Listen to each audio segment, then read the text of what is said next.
룻기는 사사시대에 있었던 아름다운 이야기를 기록하고 있습니다. 룻기의 전체 주제는 지속되는 하나님의 언약이라고 할 수 있습니다. 하나님은 사사시대와 같이 죄와 반역과 부패가 난무한 그러한 혼란한 시대에도 남은 자, 즉 경건한 자를 남겨두셔서 그들을 통해서 하나님의 계획을 계속해서 이루어 가십니다. 바로 이러한 것을 보여주는 것이 바로 룻기입니다. 즉 하나님은 나오미와 룻을 통해서 아브라함으로부터 예수님에게까지 이어지는 족보를 이어가게 하셨습니다. 하나님의 구원의 계획을 계속해서 진행을 하셨던 것입니다. 그러므로 우리들은 이렇게 이방인이었던 룻을 통해서도 하나님의 구원의 역사를 이뤄 나가시는 것을 늘 기억하면서 우리 자신이 하나님의 역사를 이루어가는 그러한 사람이 되어야 한다라고 하는 저희가 지난주에 배웠던 그러한 말씀입니다. 자, 오늘부터는 3주에 걸쳐서 사무엘상을 공부하겠습니다. 사무엘상의 전체 주제는 왕을 세우는 자, 영어로 킹메이커라고 합니다. 이것은 사무엘이 왕을 만든다는 의미가 아니고요, 하나님께서 왕을 세우실 때 기름을 부었다라고 하는 그런 뜻입니다. 사무엘상은 크게 세 부분으로 나눠집니다. 1장부터 7장까지는 사무엘에 관한 이야기입니다. 사무엘은 대선지자요, 사사시대의 마지막 사사였습니다. 그리고 왕정시대로 넘어가는 그 과도기적 시대, 즉 사사시대로부터 왕국시대의 그 마지막 그 부분에서 이스라엘 백성들의 신앙을 지도했던 아주 경건한 지도자였습니다. 사무엘은 에브라임 땅에 살던 레위 지파 그앗 자손이었던 엘가나라고 하는 사람과 그리고 한나라고 하는 여인사에서 낳은 그런 아들이었습니다. 1장부터 7장까지는 사무엘이 어떻게 세상에 태어났고, 그리고 어떻게 하나님의 부르심을 받았고, 그리고 어떻게 사사가 되었는지를 이야기하고 있습니다. 그리고 8장부터 15장까지는 이스라엘의 초대 왕인 사울에 관한 이야기이고, 16장부터 31장까지는 이스라엘의 2대 왕이었던 다윗에 관한 이야기입니다. 자, 그러면 여러분에게 나눠드린 그림 교재의 그 요점 부분을 함께 읽겠습니다. 여러분 저 교재 다 받으셨죠? 예, 우리 요점 부분을 함께 읽습니다. 사무엘은 왕국에 대한 그의 순종적이고 강력한 봉사에 대해 충분히 인정받지 못했습니다. 그의 예언 생애 동안 이스라엘에 쪼개진 지파들은 별도의 사사들에게서 돌아서서 연합하기 시작했습니다. 사무엘상에는 피비린내 나는 전투가 기록되어 있지만 우리는 이 책들을 하나님의 선민을 위한 예언적 계획으로 읽어야 합니다. 전형적인 히브리 방식으로 선택된 종인 사무엘은 신성한 선물이고 기도의 결과입니다. 청년과 선지자로서의 그의 임무는 주님 앞에서의 사역이었습니다. 그는 하나님으로부터 직접적이고 분명한 메시지를 받았고 역경과 인간의 의심까지 넘어서서 신실했습니다. 이러한 사무엘의 모습은 지도자에게 절대적인 신실함이 요구됨을 보여줍니다. 무대는 예수의 가계를 위해 하나님에 의해 선택된 다윗의 극적인 기름 부음으로 설정되고 있습니다. 우리는 사무엘상 16장을 기억해야 합니다. 하나님께서는 외모를 보지 아니하시고 중심을 보시고 그의 형제들 중에서 다윗을 택해 사무엘을 통해 기름을 부으셨습니다. 즉 이 말은 하나님은 이 세상을 창조하셨을 뿐만 아니라 역사를 주관하시는 분이시고 하나님의 역사는 이스라엘뿐만 아니라 모든 인류 역사에 영향을 미친다라고 하는 것이고, 그리고 하나님은 선택된 종을 통하여 하나님의 계획을 이루어 가신다라고 하는 것을 이야기하고 있습니다. 우리는 이런 관점에서 이스라엘의 역사를 보아야 합니다.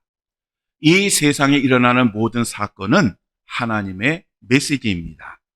그리고 하나님으로부터 선택된 사람에게 요구되는 것은 철저한 믿음입니다. 자, 여러분들이 매번 저희가 새로운 공부를 시작할 때에 요점을 함께 읽습니다. 그런데 여러분, 요점을 읽다 보면 문장이 좀 매끄럽지 못하다라고 하는 그러한 느낌을 받으시게 될 겁니다. 때로는 이게 도대체 무슨 말이지? 라고 하는 것을 생각할 때도 있을 것입니다. 이것은 트리니티 성경 공부를 집필한 프랭크 와든이라고 하는 그 목사님이 너무 말을 축약을 해서 기록을 해가지고 이게 도대체 정확히 그분의 의도를 알기가 좀 쉽지가 않습니다. 만약에 그분이 살아계셨다면 그분에게 직접 묻고 그 말의 그 뜻을 좀 이해하고 이렇게 전하면 좋겠는데 이미 돌아가신 지 오래되셨기 때문에 그렇게 할 수는 없습니다. 그래서 다만 어쨌든 그 문장을 살리려고 노력을 많이 했고요.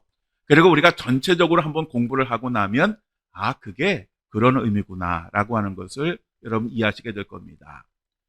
여러분 그 요점 밑에 보시는 것도 마찬가지입니다. 그 사실 의미의 적용도 처음 그 사실 부분은 그래도 우리가 성경을 아니까 이게 그 역이지 라고 이해를 하지만 의미와 적용 부분을 보면 조금 이게 도대체 뭘 얘기하는 거야 라고 그렇게 오해를 하기 쉬운데 우리가 한번 공부를 하고 나서 다시 한번 읽으면 이게 그런 의미였구나 라고 하는 것을 이해하게 되실 것입니다. 그러므로 너무 당황하지 마시고요. 공부 열심히 하시고 다시 한번 꼭 읽어보시기를 바랍니다. 자, 오늘은 사무엘상 1장부터 7장까지 공부하겠습니다. 자, 1장에 보면 에브라임 산지 라마다임 소빔에 엘가나라고 하는 그러한 경건한 레위 지파 사람이 있었는데 이 엘가나에게는 두 명의 아내가 있었습니다.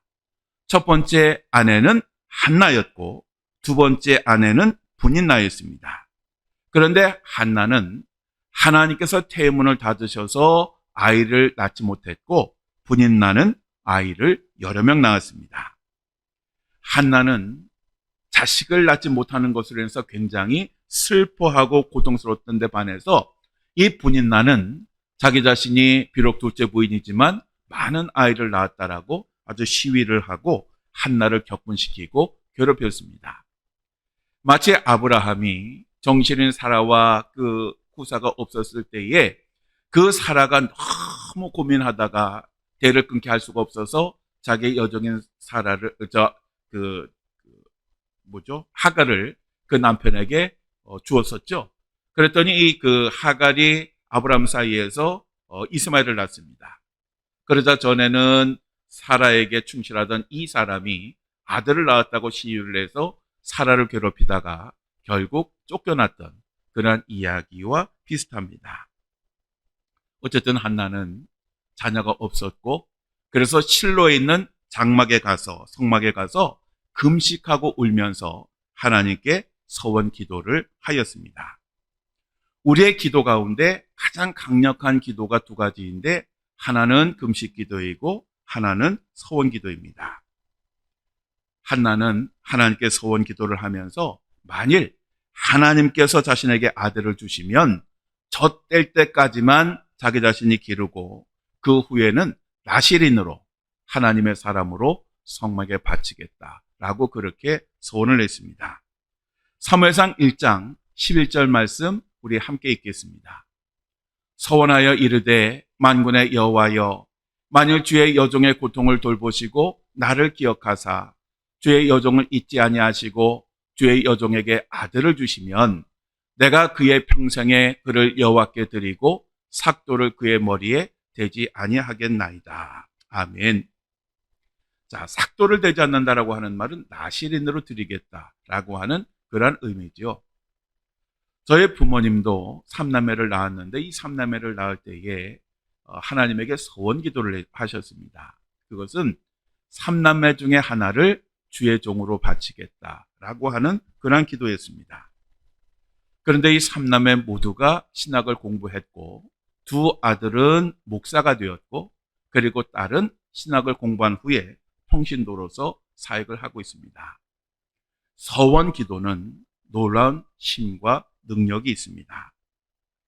한나는 실로에서 하나님 앞에 오랫동안 간절히 기도를 드렸습니다. 근데 그 기도하는 모습이 마치 술에 취한 것과 같았습니다. 그래서 엘리 제사장이 그런 모습을 보고 야단을 쳤는데, 알고 보니 정말 간절하게 지칠 만큼 그렇게 기도를 한 것이었습니다. 그러자 엘리 제사장이 그것을 알고 이렇게 이야기를 합니다. 함께 읽겠습니다. 평안히 가라. 이스라엘의 하나님이 내가 기도하여 구한 것을 허락하시기를 원하노라. 아멘.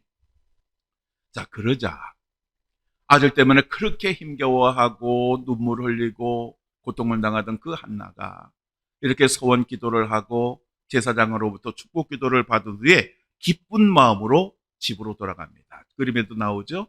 간절히 눈물 흘려 기도하는 한나가 저렇게 즐거운 마음으로 집으로 돌아갑니다. 그리고 모든 근심을 완전히 내려놓습니다. 이 한나의 믿음이 얼마나 큰 믿음이었는지 모릅니다. 이 한나는 자기가 서원 기도를 하고 제사장이 축복을 해 주었을 때에 하나님께서 자신의 기도를 들으시고 아들을 주실 것을 믿었습니다. 마가복음 11장 23절에서 24절에 예수님께서 우리들에게 이렇게 말씀하셨습니다. 우리 함께 읽겠습니다.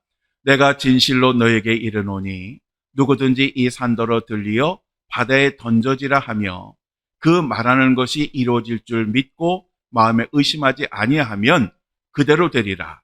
그러므로 내가 너에게 말하노니 무엇이든지 기도하고 구하는 것은 받은 줄로 믿으라. 그리하면 너에게 그대로 되리라. 아멘. 우리 하나님이 원하시는 것이 이것입니다. 우리가 하나님 앞에 기도를 드릴 때에 하나님께서 우리들의 그 기도를 들으시고 응답해 주실 것이다 라고 하는 확신을 가지고 하나님 앞에 기도하는 것입니다. 혹시나 하는 마음, 즉 하나님께서 내 기도들을 들어주시면 좋고 그렇지 않으면 할 수 없지 라고 하는 그런 태도로 기도하는 것을 하나님께서는 기뻐하시지 않습니다. 문제는 뭐냐 하면 이러한 확신을 가지고 기도를 드리는 것이 쉽지 않다는 것입니다. 만일 우리가 기도할 때에 이처럼 하나님께서 응답하실 것을 믿고 기도할 수만 있다면 얼마나 좋겠습니까? 그런데 정말 어렵습니다. 왜냐하면 우리가 하나님 앞에 어떤 기도 제목을 가지고 하나님 앞에서 기도할 때에는 우리는 그 기도 제목에 대해서 우리들의 지식과 경험과 상황을 근거로 스스로 판단을 해서 분별을 합니다. 즉 이것은 하나님께서 들어주실 수 있어. 이것은 들어주시기도 하고 들어주시지 않으시기도 할 거야. 이거는 안 들어주실 거야. 이렇게 우리가 스스로 잠정적인 결론을 내립니다. 내리고 나서 하나님 앞에 기도를 하는 것입니다. 하나님 혹시나 들어주시면 정말 좋겠습니다. 그래서 우리가 믿음의 기도를 드리려고 하면 성령의 도우심이 있어야 합니다. 성령은 우리의 연약함을 도와주십니다. 그리고 우리가 한계를 넘어서서 하나님을 바라보고 의지하고 믿음의 확신을 가지고 기도하도록 도와주십니다. 그렇기 때문에 우리는 항상 기도할 때에 내가 하는 것이 아니라 성령과 함께 하나님께 기도를 드려야 하는 것입니다. 한나에게는 비록 아들이 없어서 큰 슬픔이 있었지만 전능하신 하나님께서 자기 자신의 기도를 들어주실 것이라고 하는 그러한 절대적인 믿음이 있었습니다. 그래서 하나님께서 이 한나를 축복하셨고 그 한나를 통해서 하나님의 구원의 역사를 이어가셨습니다. 하나님은 한나의 믿음의 기도를 들으시고 사무엘이라고 하는 아들을 선물로 주셨습니다. 사무엘이라고 하는 이름은 하나님께서 들으셨다라고 하는 그런 의미의 이름입니다. 여러분이 그림에서 보시는 것처럼 한나는 서원대로 사무엘이 젖을 깰 때까지만 기르고 그 어린 사무엘을 성막으로 데리고 가서 하나님 앞에 서원제를 드리게 됩니다. 이 서원제라고 하는 것은 서원이 이루어졌을 때 드리는 그러한 제사이고 하나님께서 스스로 하나님께 우리가 스스로 약속한 물건이나 사람을 드릴 때 드리는 그러한 제사였습니다. 서원이라고 하는 것은 그 내용이 무엇이든지 반드시 지켜야 합니다. 그래서 우리가 서원 기도할 때는 내키는 대로 하는 것이 아니라 정말 신중하게 생각을 하고 하나님께 기도를 해야 합니다. 서원이라고 하는 것은 인간과 인간 사이에 하는 것이 아니라 인간과 하나님 사이에 하는 것입니다. 우리들은 시간이 지나면 잊어버릴 수 있습니다. 그러나 하나님은 한마디도 잊지 아니하시고 기억을 하십니다. 그래서 훗날 사사였던 입다는 하나님 앞에 잘못된 소원 기도를 했지만 결국 그 소원을 지키기 위해서 자기의 외동딸을 제물로 바쳐야 했습니다. 한나는 하나님 앞에 소원제를 드리면서 귀한 아들을 주신 하나님을 찬양을 했습니다. 이 찬양은 예수님을 임신하고 찬양을 드렸던 그 마리아의 찬양가와 아주 비교되는 아주 놀라운 그러한 내용을 담고 있습니다. 특히 사무엘상 2장 3절에서 한나는 이렇게 고백을 합니다. 심히 교만한 말을 다시 하지 말 것이며 오만한 말을 너희의 입에서 내지 말지어다. 여호와는 지식의 하나님이시라 행동을 달아 보시느니라. 아멘. 우리의 하나님은 우리들의 모든 말과 행동을 달아 보시는 분이십니다. 그렇기 때문에 우리는 늘 조심해야 됩니다. 그래서 교만하고 오만한 분인 나는 하나님께서 쇠하게 하셨고, 그리고 경건한 한나는 흥하게 하셨습니다. 이 한나가 하나님과 서원한 그 내용을 그대로 지키자. 하나님께서는 그 한나에게 그 후에 3남 2녀의 자녀를 허락해 주셨습니다. 한나는 그러한 하나님을 이렇게 찬양합니다. 사무엘상 2장 6절에서 10절 우리 함께 읽겠습니다. 여호와는 죽이기도 하시고 살리기도 하시며 수월에 내리게도 하시고 거기에서 올리기도 하시는도다. 여호와는 가난하게도 하시고 부하게도 하시며 낮추기도 하시고 높이기도 하시는도다. 가난한 자를 진토에서 일으키시며 빈궁한 자를 거름더미에서 올리사 귀족들과 함께 앉게 하시며 영광의 자리를 차지하게 하시는도다. 땅의 기둥들은 여호와의 것이라. 여호와께서 세계를 그것들 위에 세우셨도다. 그가 그의 거룩한 자들의 발을 찢기실 것이요 악인들을 흑암 중에서 잠잠하게 하시리니 힘으로는 이길 사람이 없음이로다. 여호와를 대적하는 자는 산산이 깨어질 것이라. 하늘에서 우레로 그들을 치시리로다. 여호와께서 땅끝까지 심판을 내리시고 자기 왕에게 힘을 주시며 자기의 기름 부음을 받은 자의 뿔을 높이시리라 하니라. 아멘.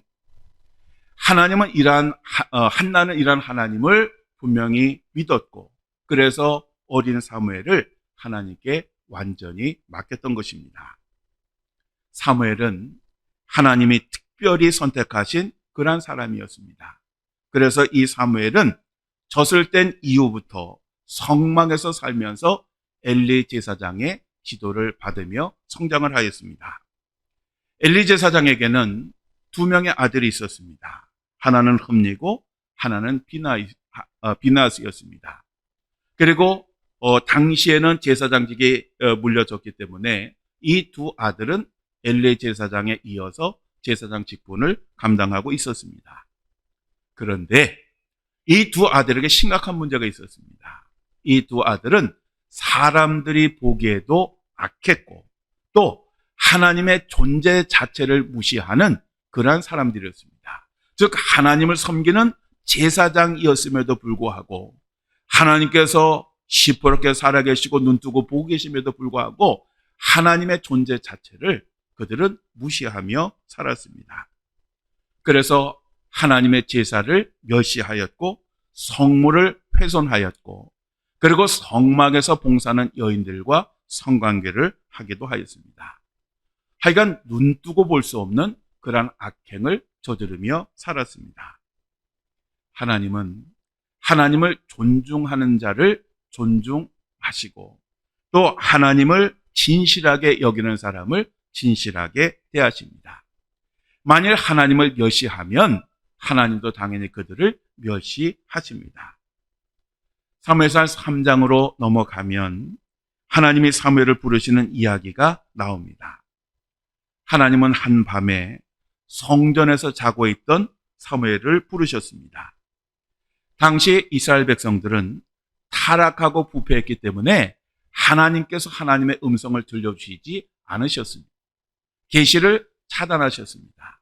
그래서 오랫동안 그런 시간이 흘렀는데 하나님께서 드디어 말씀을 하시기 시작하셨습니다. 바로 그 대상이 사무엘이었습니다. 자, 사무엘상 3장 10절의 말씀 우리 함께 읽겠습니다. 여호와께서 임하여 서서 전과 같이 사무엘아 사무엘아 부르시는지라 사무엘이 이르되 말씀하옵소서 주의 종이 듣겠나이다 하니. 아멘. 하나님은 사무엘을 부르셨고 이 사무엘은 하나님께 순종하였습니다. 즉 사무엘은 하나님께로부터 소명을 받았던 것입니다. 이 소명이라고 하는 것은 매우 중요한 것입니다. 왜냐하면 소명이 없는 사람은 어려움을 이겨내지 못하기 때문에 그렇습니다. 즉 소명이 없는 사람이 하나님의 일을 하면 어려운 일이 생기면 중간에 그만두기가 쉽습니다. 또 이 소명을 받은 사람은 자기 자신의 뜻대로 해서는 안 됩니다. 왜냐하면 그를 부르신 분은 하나님이시기 때문에 그렇습니다. 그렇기 때문에 소명을 받은 사람은 누구의 뜻대로 해야 됩니까? 하나님의 뜻대로 해야 합니다. 여러분, 목사라고 다 목사가 아닙니다. 하나님의 부르심이 없이 자의로 목사가 되는 사람들도 참 많습니다. 그들은 소명을 받지 못했기 때문에 결국 하나님의 뜻대로 하는 것이 아니라 자신의 뜻대로 목회를 하게 됩니다. 목회를 하나의 직업으로 여기고 사꾼 목자와 같이 그러한 목회를 하게 되는 것입니다. 하나님은 사무엘을 통해서 엘리 제사장의 그 집안의 심판의 내용을 전하시게 됩니다. 엘리 제사장의 죄는 두 아들이 하나님과 이스라엘 백성들 앞에서 죄를 지을 때에 그것을 알매도 불구하고 그것을 방치했다라고 하는 것입니다. 최근 세계 최저 출산율을 자랑하는 그러한 우리나라의 노키즈존이라고 하는 것이 확산되고 있어서 세계가 주목을 하고 있습니다. 노키즈존이란 영유아와 어린이의 출입을 금지하는 업소를 가리키는 것입니다. 미국 워싱턴 포스트지는 어린이 출입 제한 공간이 늘어날수록 출산율이 더 떨어질 것이다 라고 그렇게 경고를 하고 있습니다. 그러면 노키즈존이 왜 자꾸 늘어나겠습니까? 그것은 실내에서 아이들이 소란을 피우는데 그 부모들이 이 아이들을 방치할 뿐만 아니라 그러한 사람들을 제지하는 사람들에게 욕을 하고 싸우기 때문에 그렇습니다. 자신의 자녀들이 중요하면 다른 사람도 중요하고 자기 자신의 그 권리가 중요하면 다른 사람의 권리도 중요한데 요즘은 일방적으로 자기 자신들의 권리만 누리려고 하는 것입니다. 그러다 보니 다른 사람과 충돌을 일으키게 되고 그래서 업주의 입장에서 보면 차라리 어린아이들 있는 부모를 받지 않는 것이 장사에 유익하기 때문에 노키즈존이라고 하는 것이 점점 늘어나게 되는 것입니다. 그런데 정말 우리가 자녀를 사랑한다면, 정말 자녀를 소중히 여긴다면, 그리고 그 자녀가 올바로 건강하게 자라기를 원한다라고 하면 매를 아끼지 말아야 됩니다. 잠언 13장 24절에 이렇게 말씀합니다. 우리 함께 읽겠습니다. 매를 아끼는 자는 그의 자식을 미워함이라. 자식을 사랑하는 자는 근실이 징계하느니라. 아멘. 자, 매를 아끼는 자는 어떻게 한다고요? 그의 자식을 미워하는 사람이다. 즉 오냐 하고 자기 자녀의 그 잘못을 묵인하는 사람은 결국 자녀가 그렇게 자라도록 방치하는 그러한 죄를 범하게 되는 것입니다. 엘리 제사장의 집안이 몰락한 것은 사실은 엘리 제사장이 하나님 앞에 크게 잘못을 했기 때문이 아니라 그가 자녀들이 개망난이 노릇하는 것을 방치하고 놓아두었기 때문에 그런 것입니다. 결국 하나님은 엘리 제사장에게 자녀 교육의 책임을 물어서 심판을 하셨던 것입니다. 하나님은 당시 제사장이었던 이 엘리 제사장 집안의 가문을 끌어내리고 바로 그 자리에 사무엘을 세워서 그 일을 계속해서 이어가도록 하셨습니다. 그리고 그 어린 사무엘이 권위를 가지고 일을 할 수 있도록 그를 높여주셨습니다. 사무엘상 3장 19절에서 20절까지의 말씀을 우리 함께 읽겠습니다. 사무엘이 자라매 여호와께서 그와 함께 계셔서 그의 말이 하나도 땅에 떨어지지 않게 하시니 단에서부터 부엘세바까지의 온 이스라엘이 사무엘은 여호와의 선지자로 세우심을 입은 줄을 알았더라. 아멘. 여기에 보면 그의 말이 하나도 땅에 떨어지지 않게 하시니 라고 말씀하고 있습니다.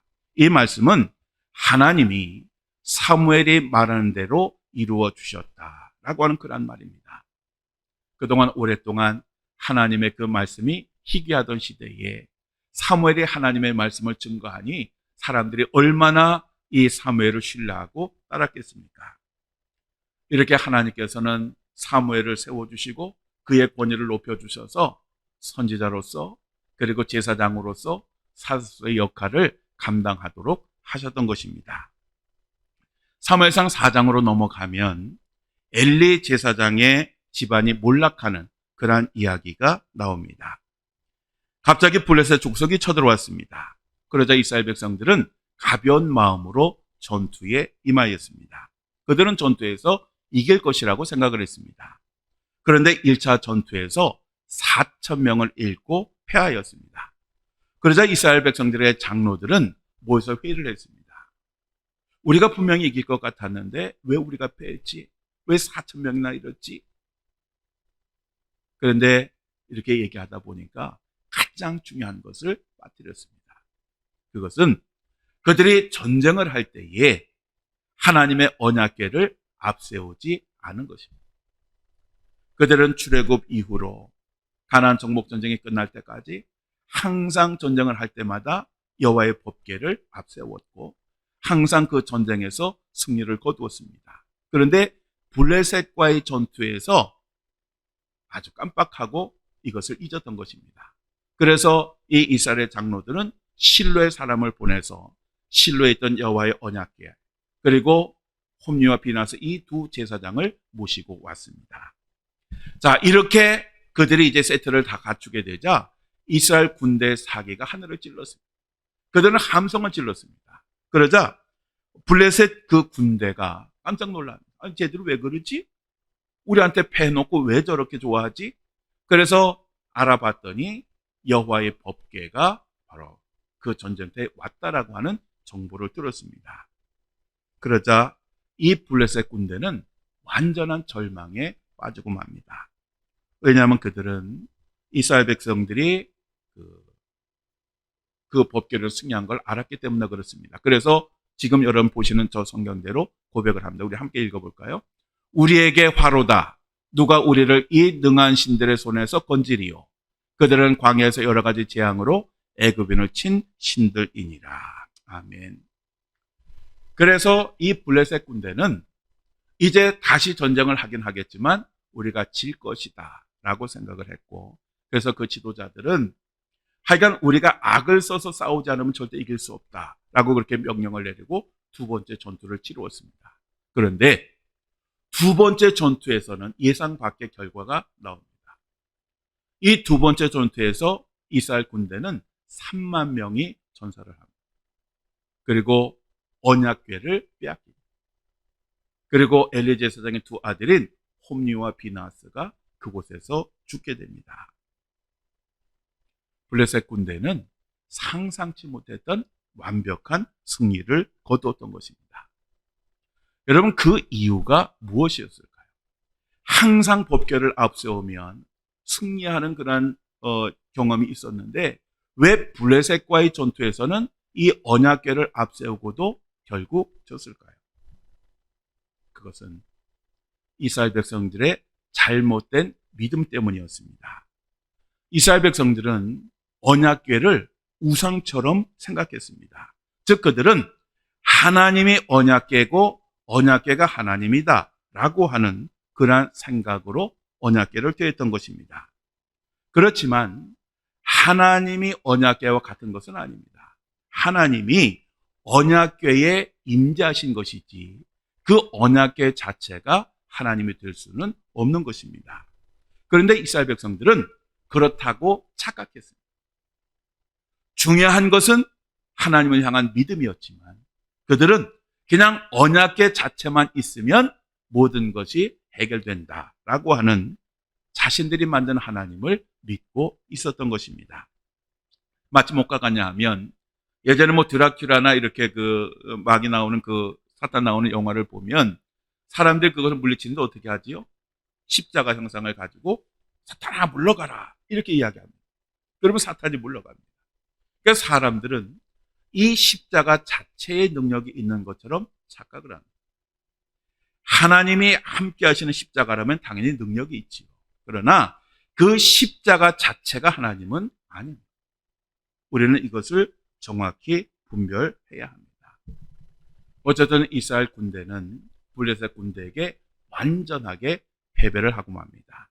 그렇지만 엘리 제사장은 실로의 성문 앞에 의자를 놓고 앉아서 승전보를 기다렸습니다. 그런데 한 전령이 먼지를 확 뒤집어 쓰고 쫓아와가지고 이 엘리 제사장에게 보고를 하게 되는데 그 내용이 이스라엘 군대의 패배 소식이었습니다. 그러자 엘리 제사장은 놀라서 뒤로 자빠져서 목이 부러져서 그 자리에서 즉사를 하게 됩니다. 뿐만 아니라 비낫의 아내가 출산할 때가 다 되었는데 언약궤도 빼앗기고 시아버지와 남편이 죽었다는 이 이야기를 듣고 충격을 받아서 아이를 출산하고 바로 죽게 됩니다. 그런데 그 죽기 직전에 이 비낫의 아내가 자기의 낳은 아들의 이름을 하나 지었는데 그 아이의 이름이 이가봇입니다. 이가봇이라고 하는 것은 하나님의 영광이 이스라엘에서 떠났다라고 하는 그러한 의미입니다. 이렇게 4장에 보면 엘리 제사장의 가정이 완전히 몰락하는 그러한 이야기가 나옵니다. 그리고 5장으로 넘어가게 되면 전쟁에서 큰 승리를 거두고 기쁨의 감격을 누리게 된 이 블레셋 사람들은 정말 신이 났습니다. 여러분 안 그렇겠습니까?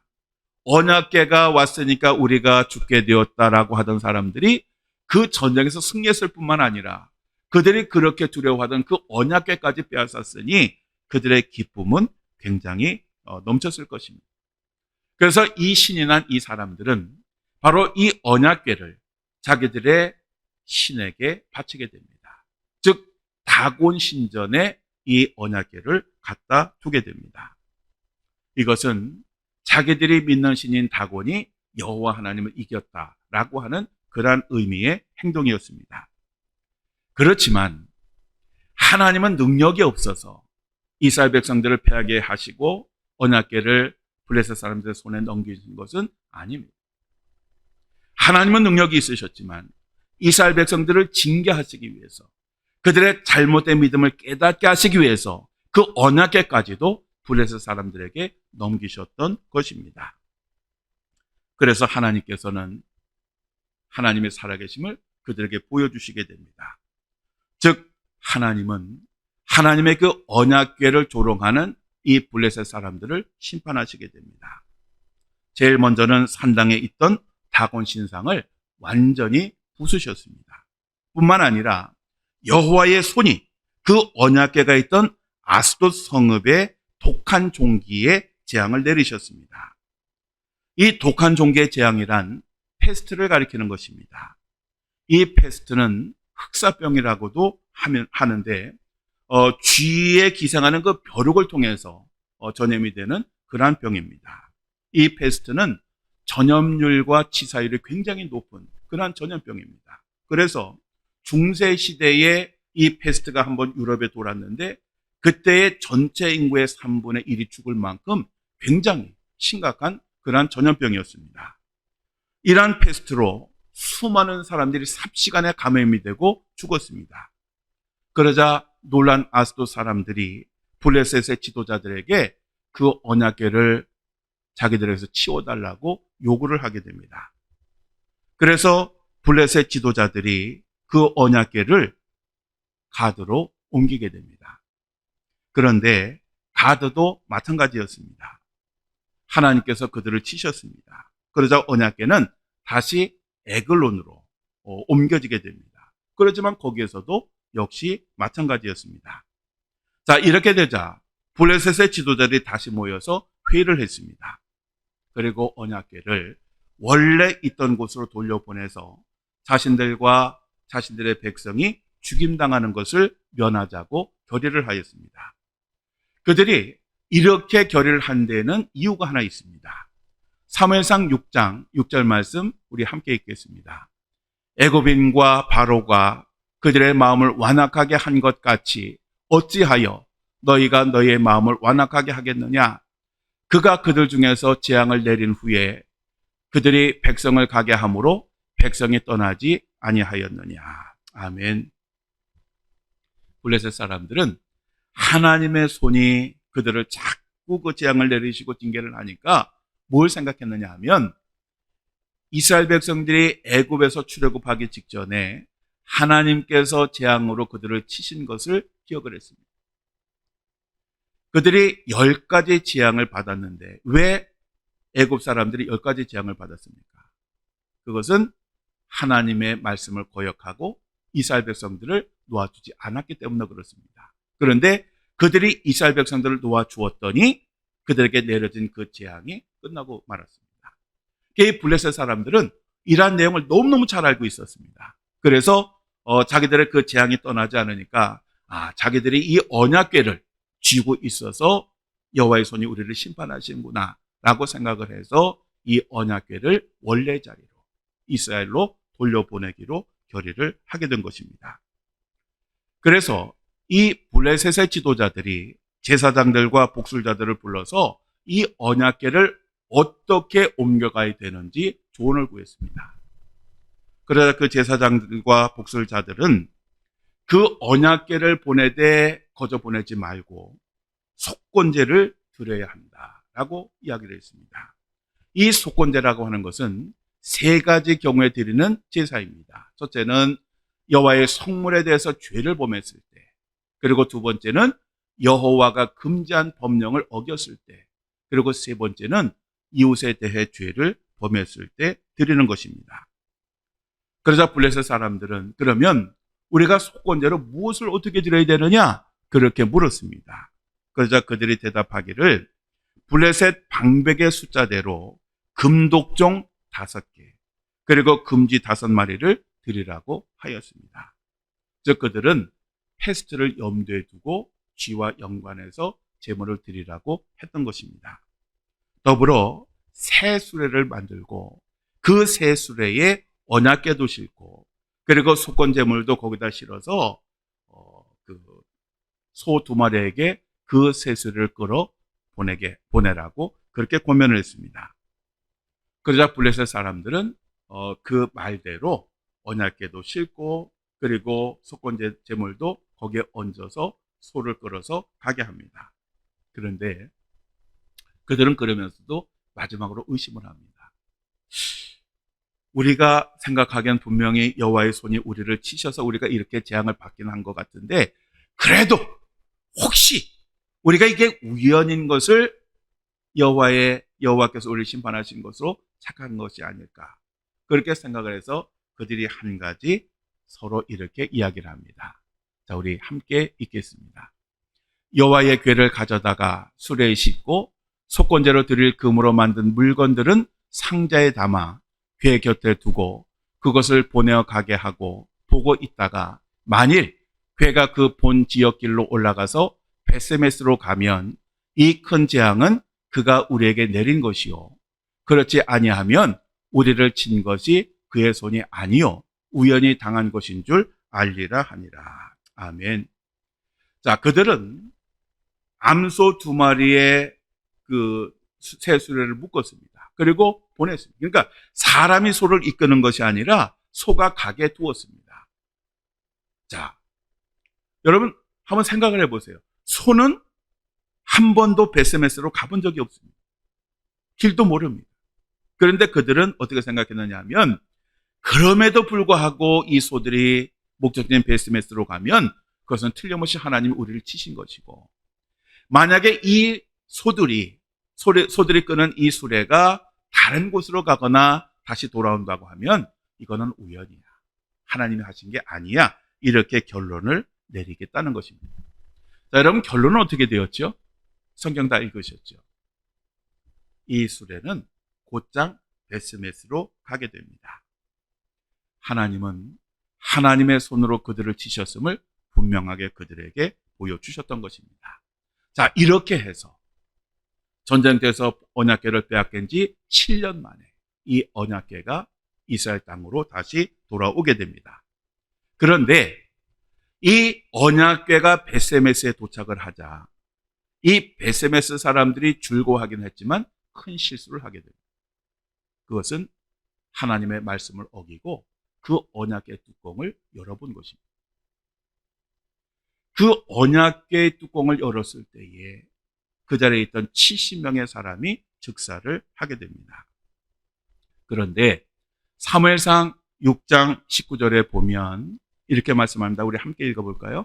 베세메스 사람들이 여호와의 궤를 들여다본 까닭에 그들을 치사 5만 70명을 죽이신지라. 자, 여기에 보면 조금 특별한 표현이 있죠. 5만이라고 하는 숫자에 가로가 쳐져 있습니다. 저 이야기는 무슨 얘기냐 하면요, 5만 70명일 수도 있고 70명일 수도 있다라고 하는 그런 뜻입니다. 왜냐하면 이 성경이라고 하는 것은 많은 사람들이 손으로 직접 기록을 했습니다. 그러다 보니까 어떤 번역본에는 5만 70명이 죽었다라고 기록이 되어져 있고 어떤 번역본에는 70명이 죽었다라고 기록이 돼 있었던 겁니다. 그래서 어느 한쪽의 번역본을 번역할 수가 없어서 저렇게 가로를 치고 5만 가로 닫고 이렇게 표현을 했던 것입니다. 그런데 당시 베세메스의 규모를 봐서는 5만 70명이 죽었다라고 하는 것은 좀 그렇고 70명이 죽었다라고 하는 것이 더 가깝지 않을까 그렇게 생각을 합니다. 그러나 정확한 것은 모르죠. 다만 언약궤 뚜껑을 열었더니 그들이 죽었더라 하는 이것은 같습니다. 베세메스 사람들은 70명의 사람들이 죽어나가자 언약궤를 자기 마을에 두지 아니하고 즉시 기럇 여아림으로 보냈습니다. 그들은 왜 자신들의 친족들이 죽었는지 그 이유를 돌아보고 반성한 것이 아니라 블레셋 사람들처럼 이것을 피하려고 했던 것입니다. 그래서 이 기럇 여아림으로 이 법궤가 옮겨지게 되자 기럇 여아림 사람들은 이 언약궤를 아비나답의 집에다가 두게 됩니다. 그리고 20년 동안 그곳에 두게 되었고 20년 후에 다윗이 왕이 되고 예루살렘을 수도로 정한 후에 이 언약궤를 예루살렘으로 모시고 가게 됩니다. 자, 이렇게 엘리 제사장과 아들들이 죽은 후에 사무엘이 제사장 겸 사사가 됩니다. 사무엘이 지도자가 된 후에 가장 먼저 한 것은 이스라엘 백성들에게서 우상을 제거하는 것이었습니다. 자, 사무엘상 7장 3절을 우리 함께 읽겠습니다. 사무엘이 이스라엘 온 족속에게 말하여 이르되 만일 너희가 전심으로 여호와께 돌아오려거든 이방 신들과 아스타롯을 너희 중에서 제거하고 너희 마음을 여호와께로 향하여 그만을 섬기라. 그리하면 너희를 블레셋 사람의 손에서 건져내시리라. 아멘. 우리가 하나님을 제대로 섬기려면 먼저 우상을 제거해야 합니다. 그래야 하나님을 온전히 섬길 수가 있습니다.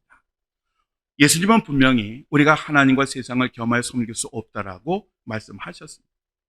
우리가 하나님을 온전히 섬길 때에 하나님은 우리를 도와주십니다.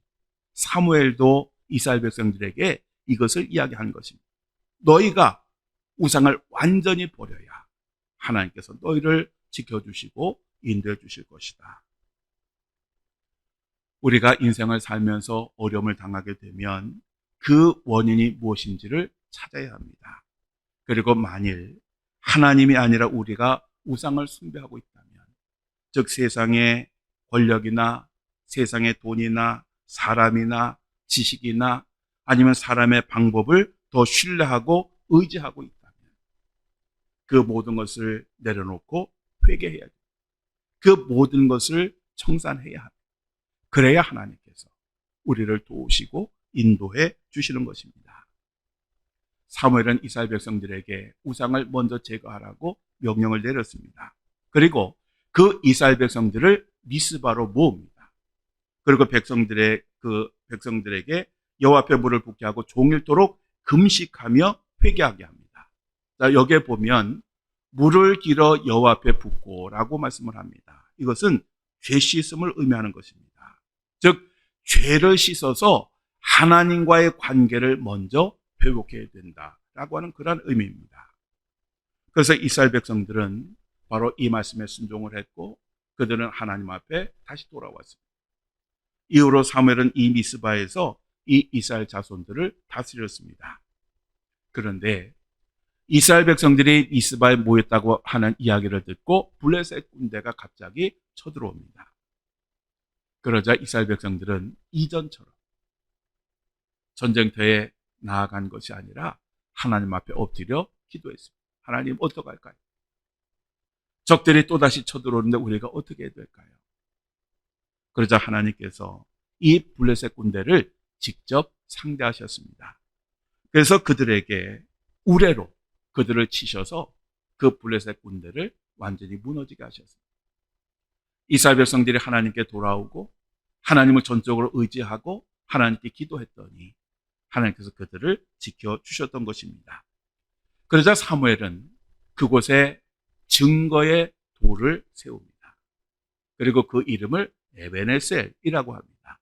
이 에베네셀이라고 하는 말은 여기까지 여호와가 도우셨다라고 하는 그러한 의미입니다. 이후로 이스라엘 백성들은 이전에 블레셋 백성들에게 빼앗겼던 그 에글론과 가드까지 그 땅을 회복을 하게 됩니다. 이스라엘 백성들이 하나님 앞에 회개했더니 그들의 빼앗겼던 땅까지도 돌려주셨던 것입니다. 이후로 사무엘이 사는 날 동안 블레셋 사람들은 감히 이스라엘 땅을 넘보지 못하게 되었습니다. 그래서 그 이스라엘 땅에는 모처럼 만에 평화의 시간이 계속되었습니다. 이후로 사무엘은 베델과 길갈과 미스바와 이 라마를 순회하면서 이스라엘 백성들을 다스렸습니다. 그들을 재판도 하고 종교적인 의식도 집례하고 그리고 기름을 부어서 이스라엘의 왕들을 세우기도 하게 됩니다.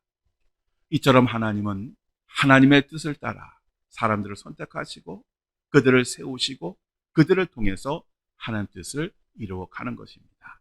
우리는 이 사무엘상뿐만 아니라 성경을 통해서 하나님이 어떻게 그 뜻을 이루어 가시는지 바로 여기에 주목을 해야 합니다. 자, 오늘은 여기까지 공부하겠습니다.